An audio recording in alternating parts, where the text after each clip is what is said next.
We're going to talk about websites in your capital raising engine. And this is actually something that still trips up a lot of developers when they start raising capital, because at some point in the process, they're thinking, and this is usually early on in the process, they're thinking, right, we need a proper website. So they go and spend weeks to months actually building the thing out. We're talking about new branding, new language, investor pages being set up, your pitch deck being embedded in the website somewhere, lots of testimonials. Everything starts to look really professional. And in their head, they're thinking, right, now we look credible. But here's the issue. Even if the website looks fantastic, you've got to understand something. Your website isn't what actually builds investor trust. And I don't mean your website's been badly designed. I don't mean because it needs work or perhaps a copy might need tightening. Those things can be fine. What I mean is that the assumption that a website creates trust in a capital raise is usually wrong. Most of the time, it actually doesn't build trust at all. And in a lot of cases, it actually slows the whole thing down, just the time it takes just to build the thing out or reiterate the website. And look, this is actually coming from experience. For context, I've been raising capital since 2010, and it's really what I've spent the last 15 years doing. These days, I work with multiple sponsors, raising money from retail investors specifically. And by retail investors, I mean accredited high net worth investors. These are real people, real individuals. I'm not talking about raising money from institutions, not family offices. We're not chasing debt from funds, that sort of thing. This is raising capital from real people. And so for the sponsors that we work with, whether it's multifamily developments, single family projects, value add deals, land development, fix and flip portfolios, we're typically raising around $2 to $3 million per month per sponsor. So that's about where we sit when you start factoring in how those companies are able to scale and the ad spend available and that sort of thing. But we do this consistently day in, day out. So I see some patterns play out pretty consistently and also pretty predictably. And like I said, the website thing comes up a lot. And here's an example. A developer spends months building the perfect website. Then they start speaking to investors, as you can imagine, that's the next step, but nothing actually moves as far as money's concerned. The calls that they're expecting from prospective investors start to stall. The interest is maybe too soft. Investors say things like, yeah, it looks good, the website looks good, but the capital, it never gets allocated. Capital is never showing up. And the developer's sort of sitting there confused. Sponsors call us and say, why isn't anything moving? Because on paper, everything looks legitimate, right? Here's really the uncomfortable bit. Websites don't actually build that trust, right? They signal things, but they don't create confidence. And investors know that. Experienced investors have seen hundreds of good-looking websites. And that includes the scams that they've seen too. Scams have incredible branding too. And not necessarily just the scams. We're talking about just those big opportunities that turn out to be massive failures. They're usually wrapped in beautiful language and beautiful branding too. So when they land on your site, they're not thinking, yes, I'm in. They're thinking, okay, great, it looks professional, kind of meets a certain standard, but they're thinking, okay, what am I meant to do with this? What's next? And this is where people fool themselves. They assume trust works like this. A good website equals lots of credibility means money moving. A website is passive. It just sits there. It doesn't actually move anything forward. And trust in capital raising only forms when movement happens, right? When there's momentum in an opportunity. Think about how you actually trust people in real life. You don't trust someone because their LinkedIn profile look good. You trust them because you can see how they operate in person. You see how they respond under pressure, how they structure things in real life, in their professional life and personal lives, how they make decisions. Investors aren't really any different. A website can make you look legitimate, but it cannot make someone necessarily feel safe acting and deploying capital with you all on its own. Now, let me show you how this plays out in real life, just to reiterate my point. And I know exactly how this happens, and you'll know soon. Developers spend months building a beautiful investor page. It's got everything on it, right? Executive summary, the market overview, the team bios, the downloads of all the diligence that's available, photos off the project. It looked really impressive. And when an investor lands there, they're not thinking, great, this is comprehensive, here's my money. They're thinking, okay, so what happens next? Is there an allocation process? Is there a timeline? That's the truth of it, right? And this is a really common scenario. An investor looks at your site before or after the call, everything checks out, nothing looks wrong, and yet they don't move, right? And I see this all the time. Investor gets to the website, they come back the next day and they say, okay, yeah, it looked good, but that's it. That's all you get. Not how do I get involved? What's the allocation process? Just,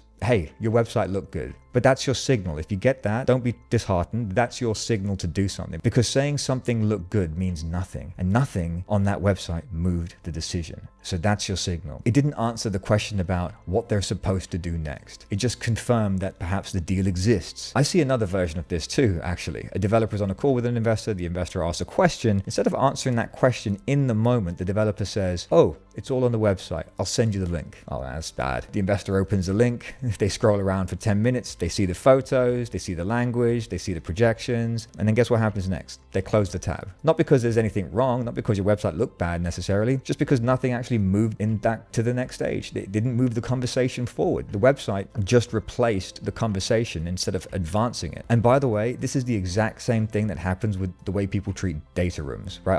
I see this one play out literally daily. We've had plenty of situations where a sponsor says everything's in the data room. So the investor gets the login, they open it, they see the documents, they read the PPM, they see the financials, they see the projections, and then guess what? Silence, right? You never hear from them again. Not because the information wasn't there, but because dumping information, a huge amount of information like that on someone doesn't actually create confidence. It just gives them somewhere to go when they want to step away from a decision. Okay, I haven't finished reviewing the information yet. Give me some time and I'll get back to you. And then of course you never hear from them again. Websites do the exact same thing because these are places that investors go to visit here and there. It's not something that actually moves them forward in the conversation to allocating money. And I see this all the time. People assume that if the information's clear enough, trust will just automatically follow, but that's just not how investors behave. And you can explain everything perfectly. You can answer every question. You can have every document sitting there and investors will still sit on their hands and you'd be wondering why. Because trust in a capital raise doesn't come from just information alone. It comes from seeing that something is actually moving, that conversations are progressing, that allocations are being discussed and decisions are happening. A static website can't really show any of that. And to be clear, I'm not saying websites are useless or they're bad. No, they have a very important role. They validate things, okay? This is really important because you got to have a website. They remove obvious doubt as to whether or not your opportunity exists or not, that it's visible to the world. They stop people from bouncing around looking at other opportunities after you've introduced your opportunity to them, right? If they're built right, people will go back to visit your site to kind of share it around perhaps, but it's not the sole thing that drives the engine. They're just a brochure you look at after you feel confidence. Kind of like that brochure for that trip you were going to take, right? You book your trip, or you're thinking about booking it, you've done a lot of your research already, and you're going back to the brochure just to kind of look at the glossy photos and the locations, and that's when you start to really cement your decision. It's not the thing that actually drives the conversation forward, it's the place that people go back to visit. So on that point of the website being not the thing that's creating confidence, you'll actually see raises with pretty average looking websites move faster, being able to raise money quicker, especially when you compare them to the more beautiful, well put together websites. And the fact is, the reason why that's working is because trust isn't being sort of just outsourced to a web page. That's the mistake that people are making. It was built through, I'm referring to the trust. The trust was built through the structure of your opportunity as a whole, the sequencing, the visible momentum that you can demonstrate in your opportunity to have people feel that they're jumping on a moving train as opposed to something that's not moving at all. You're going to build that trust through the way the raise was designed to unfold. Once you understand this, you stop obsessing about polishing up your website. You stop thinking, if we just tweak the site one more time, it will be able to convert better. You'll start to think about the right questions instead. You'll look at your website and you'll think, okay, what about this process actually gives someone confidence to act? Obviously transcends your website. It's about your entire opportunity and your entire structure, because that's where trust truly lives. It's not in the pixels, it's not in the copy, it's not in the branding. It's how the raise moves from conversations to actual commitment. Most websites don't build trust. They just sit there looking trustworthy, and building trust and looking trustworthy are two different things. So if a website isn't the thing that's actually building the trust, what actually does? Where is the trust coming from? Well, the real answer is to do with, like I said, the structure and the journey around your opportunity. And that's where most sponsors get things wrong. They build a website and they expect investors to kind of just arrive there, read through it, and somehow decide to invest. And that's just not how capital raising works. You need an investor journey, an actual investor journey.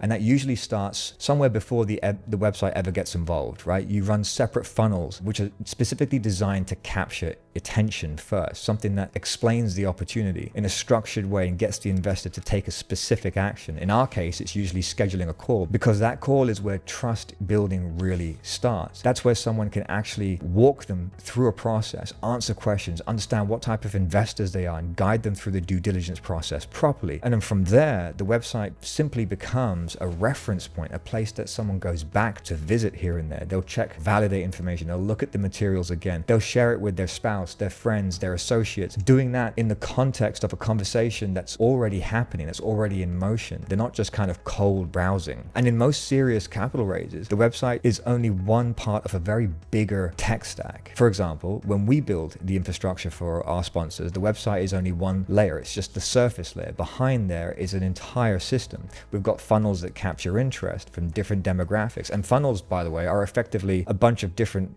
types of websites designed for specific purposes, right? Depending on the demographic you're targeting, you could be partitioning your demographic. You could have two different types of wrapper for your opportunity. Like we have one sponsor that we're working with right now. They have a fund, but we also were able to wrap a 1031 opportunity around their fund too. So we had two different groups of investors, which required two different types of funnels to put out there. Then you have the CRMs behind all of that track the investor journey. There are investor portals and data rooms, all with built-in engagement tracking in terms of who opened what, when they clicked, what they downloaded. All the information essentially feeds a capital raising, so that when a prospective investor is speaking to a sponsor or a sales associate that works for a sponsor, they already know what the investor's seen. They already know what they've read. They know what they're interested in, where they're hesitating. And that allows the conversation to move forward more intelligently and more structurally, not blindly. Because raising capital isn't about pushing people toward a website. It's about guiding someone through a process until they're comfortable allocating their hard-earned money with you, allocating capital on account. The website supports that process, yes, but it doesn't create it. And that's the mistake that people make time and time again. They hang their hat on and their credibility on a beautiful website when the trust ultimately is built in the journey around. If that's starting to feel uncomfortably familiar, good. It usually means the issue isn't how you're presenting the opportunity, it's how the opportunity is structured to actually move. And the good news is that it's a very fixable problem. So the real takeaway here is simple. A website isn't where investor trust is created, it's where investor trust gets validated after it already exists. The trust actually comes from the process around it, the conversations, the sequencing, the way the opportunity was introduced in the first place, the way investors are guided through the due diligence that's available. The website just sits there as a reference point. And when sponsors understand that shift, something pretty important happens. They stop trying to make the website do the job of the capital raising process in and of itself. Instead, they start building the right journey around it. And that's when raises start to move. If you're building a capital raising engine right now and you want to see how we structure our funnels, how we structure those CRM systems I discussed, and the investor journeys behind the scenes, I'm actually breaking all of that down inside of a community, and you can find the link in the description below. And if you're serious about raising capital the right way, that's where the deeper frameworks lives, and we're going to explain all that in there. Remember, a good website helps investors verify a decision they're about to make, but it doesn't create that decision. A website alone doesn't raise capital. It's the process around it that does.